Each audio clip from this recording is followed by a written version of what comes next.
Today we're going to be talking about vegetables and specifically how to cut them, since that's your starting point for whatever it is you're making. So we've got a representative here from many of the different vegetable categories. Broccoli in the cruciferous family, bell peppers to represent peppers, we have potatoes in our root vegetable category, and then kale and Swiss chard to represent leafy greens.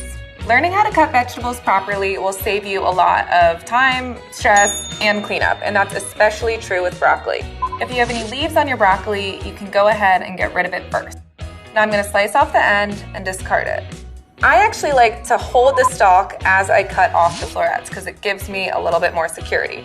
Now we're going to trim off the florets.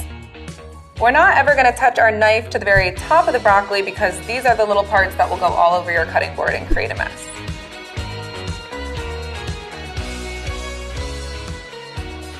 If you want to create a smaller floret, simply slice through the stem and break it apart with your hands.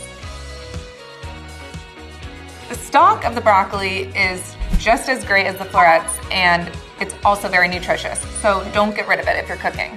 The best way to prepare it is after you've already chopped your florets, take a Y-shaped peeler, get off any of the really tough outer parts. We can just slice it into rounds. The best way to cut a bell pepper is the one that makes the least amount of mess. So what I like to do is just cut off each side, rotating as I go.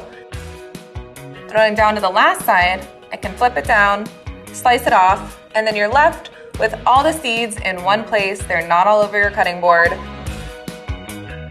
And then you'll see we still have some white membrane in here, so I'll sort of shave those pieces off with my knife. Once you've seeded your pepper, it's time to slice it into strips. So a big thing here is you want to slice on the non-shiny side. So not this side, but this side.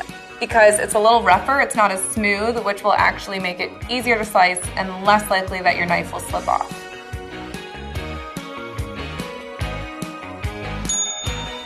A lot of root vegetables are round and want to roll around on your cutting board. We're going to take a potato and I'm going to show you how to slice off one end so that it can sit squarely and flat on your cutting board. And then we're going to chop it. I'm going to start by slicing it into long planks, and then I can stack these planks on top of one another and create nice thin strips, which would be great for a French fry. If I want to take it one step further, I can cut them into cubes, and that would be great for a hash brown. Now we're going to talk about leafy greens. So I've got rainbow chard here. We're just going to cut right along the stem here until we have a stem and the leaf. Now I'm going to stack one on top of the other, fold the bunch in half, rotate it towards me, and start rolling. And then use our claw and chop, chop, chop, chop, chop. Just like broccoli, the great thing about rainbow chard is that the stems are edible and you can and should be cooking with them. Because our stem sort of tapers off to a point, to get evenly sized pieces, we can chop the thicker end off and slice that in half. And now we can just chop.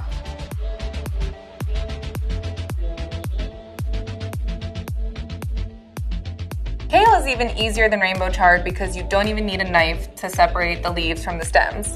So really at the starting point of the leaves, we can start to kind of tear away, and then we can grasp it firmly, pull it. Let's replay that.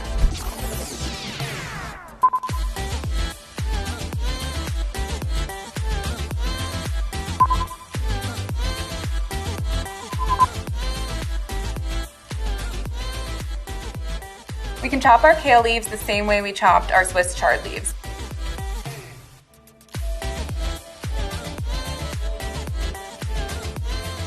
Now that we've learned these basic techniques, you can apply them to almost any vegetable. And honestly, the best way to get better is just to practice.